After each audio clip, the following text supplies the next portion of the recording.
Tapi kemudian, bagaimana jika ada kondisi di mana kita sudah kehabisan kritik dan yang tersisa hanya hinaan?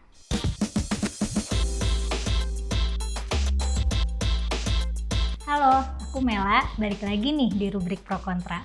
Di rubrik ini, aku akan mengulas tentang argumen pro dan kontra yang lagi ramai dibahas netizen di sosial media. Di episode kali ini, aku pengen bahas yang udah berulang kali jadi sumber sengketa sosial, yaitu UU ITE dan komentar ofensif. Praktik penggunaan UU ITE kembali menjadi bahan perbincangan netizen setelah adanya tweet dari seorang pembawa acara sepak bola, di mana pembawa acara tersebut mengutip ucapan dari seorang netizen yang dia anggap tidak menyenangkan atau mungkin menyinggung untuknya.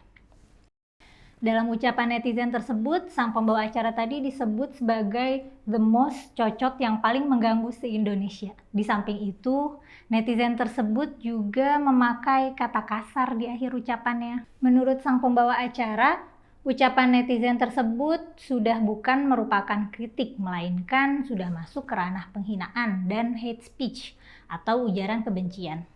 Pembawa acara sepak bola itu merasa ucapan dari netizen yang diunggah melalui akun Twitter netizen tersebut telah menimbulkan kegaduhan bagi followersnya di media sosial serta keresahan bagi keluarganya. Akhirnya, pembawa acara tersebut menuntut permintaan maaf dari si netizen. Jika tidak ada permintaan maaf dari netizen tersebut, maka permasalahannya akan dibawa ke ranah hukum menggunakan pasal-pasal dalam UU ITE. Kasus ini kemudian menuai pro kontra dari para netizen lainnya. Nah, aku akan bahas duluan nih argumen dari kubu pro penggunaan UU ITE untuk masalah ini. Argumen yang pertama, kenyataannya ada hukum yang bisa menindak ucapan seperti itu. Jadi, wajar saja jika pembawa acara sebagai warga negara menggunakan hukum tersebut sesuai kebutuhannya. Argumen yang kedua, ucapan dari netizen itu bukanlah kritikan, melainkan memang termasuk kata-kata hinaan yang pantas dihukum.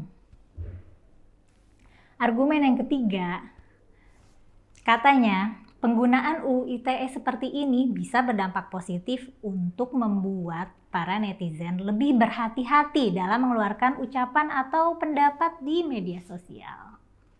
Itu tadi argumen yang pro ya. Sekarang kita move on ke argumen dari kubu kontra penggunaan UU ITE untuk masalah ini. Argumen kontra yang pertama, terlepas dari bahasa atau pilihan yang digunakan netizen yang diperkarakan tersebut, yang disampaikannya tetaplah bisa dianggap sebagai sebuah kritik karena tidak ada batasan tegas soal mana yang kritik dan yang bukan. Argumen kontra yang kedua, sebagai public figure, bukan hal yang aneh jika perilakunya menjadi sorotan dan berpotensi dikritik berbagai pihak.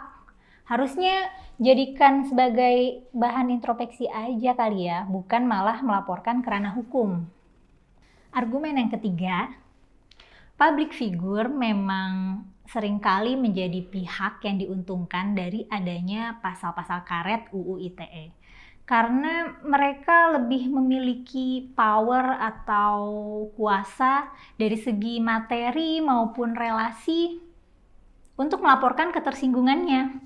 Sehingga hukum itu berfungsi untuk melindungi perasaan public figure. Hal seperti ini harusnya kan nggak masuk ke dalam fungsi hukum. Nah, seru banget kan tadi debatnya. Jadi, isu di kubu pro itu intinya orang harusnya jangan dibiarkan bebas menghina. Penghinaan itu memang selayaknya mendapatkan hukuman. Sedangkan isu di kubu kontra itu mereka mempertanyakan apa yang disebut sebagai menghina. Karena menghina itu sendiri tidak punya batasan yang jelas. Jadi bisa suka-suka orang. Dari situlah akhirnya rentan dimanfaatkan oleh yang lebih berkuasa. Karena mereka lebih punya power untuk memperkarakan kritik orang dengan memberinya label penghinaan. Aku rasa kedua kubu sama-sama punya concern yang valid ya. Kita semua tentunya nggak mau dong ruang publik cuma diisi oleh ucapan-ucapan saling hina. Kita maunya ruang publik diisi dengan dialog yang sehat dan berbobot. Tapi kemudian, bagaimana jika ada kondisi di mana kita sudah kehabisan kritik dan yang tersisa hanya hinaan? Misal untuk koruptor dan pelaku teror. Segala kritik yang substantif tentang korupsi dan terorisme sudah terlalu sering dibahas, tapi masih kejadian aja gitu. Nah, kalau begini, bukankah mengutuk dan menghina pelakunya menjadi bentuk kritik juga? Nah, ini nih, acuan dan batasan kritik dan hinaan itu gimana?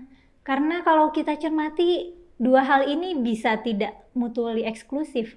Gimana kalau kita mengkritik seseorang kalau suaranya jelek dan penerima kritiknya menerima sebagai hinaan? Nah, bisa nggak kritik itu pasti bukan hinaan? Atau seperti yang kusampaikan sebelumnya tentang koruptor dan pelaku teror, bisa nggak pengutukan dan penghinaan menjadi bentuk kritik juga gitu?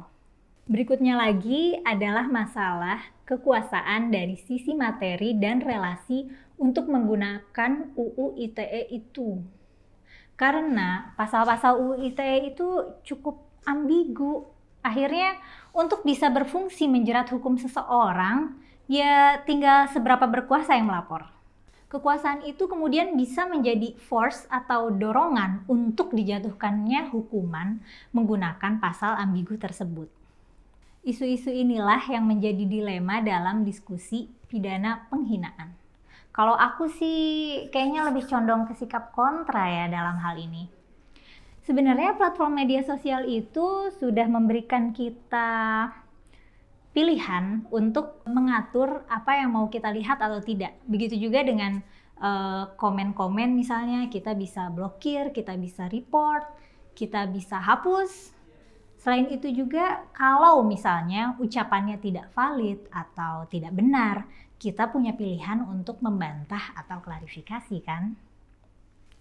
Tapi bagaimana jika pernyataan ofensif memiliki indikasi mengancam keselamatan kita? Misalnya pemerasan atau ancaman pembunuhan. Nah, kalau kejadiannya kayak gini, laporkan ke pihak berwajib ya, please. Kalau urusannya sudah mengusik keamanan dan keselamatan, UU ITE diharapkan bisa melindungi kita. Tapi, kalau untuk melindungi perasaan dan nama baik seseorang, kan batasannya jadi tidak jelas. Kalau kamu setuju nggak? Kalau ketersinggungan bisa jadi acuan untuk menghukum seseorang. Nah, itu tadi pendapatku soal isu ini. Coba share pendapat kalian juga di kolom komen ya. Jangan lupa like dan share video ini kalau kamu rasa bermanfaat. Subscribe juga channel Geolife dan nyalain lonceng notifikasi biar nggak ketinggalan video berikutnya. Sampai ketemu di episode berikutnya.